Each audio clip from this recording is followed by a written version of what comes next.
Okay lang. Mariano Kabiling. Go, go, go. So this is a very wise word.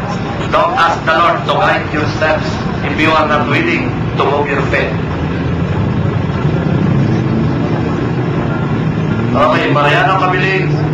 So, continuous winding down of the clock, and he is there on that stretch, preparing for a U-turn, heading towards the tabletop or mountain over there.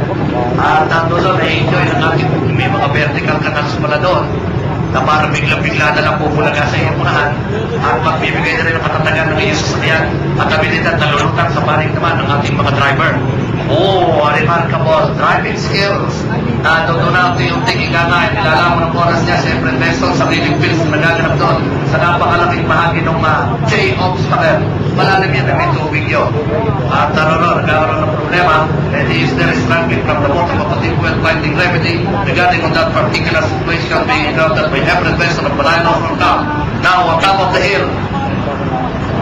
So Jack and Jill.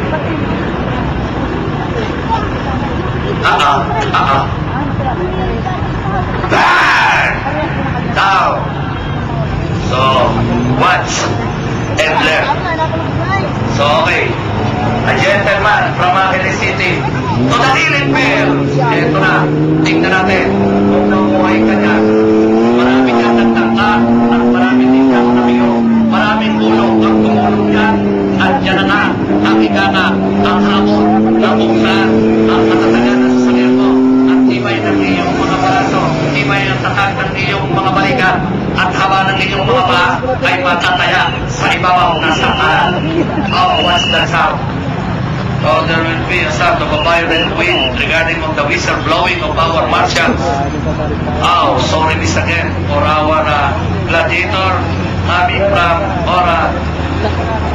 Balayan Off-Road Club.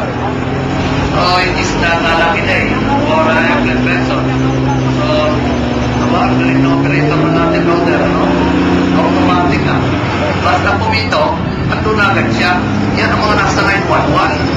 At ariglado. So, saludo ko kayo. Operator ng router. Okay, Mariano Kabiling.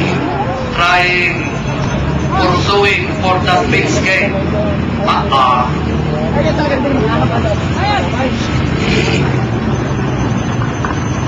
Ay, nako.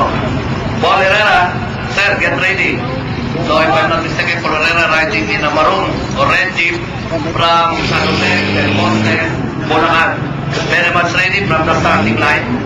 At eto, kung inyo pong matatandaan, if you can recall, so with all due respect to Mr. Ray Herrera, nung magbigay siya ng speed doon sa stretch, siya po yung nagkaroon ng mishandling sa manibela at nagkaroon ng little bit inaccuracy ay siya po ang nahulog doon sa kanan.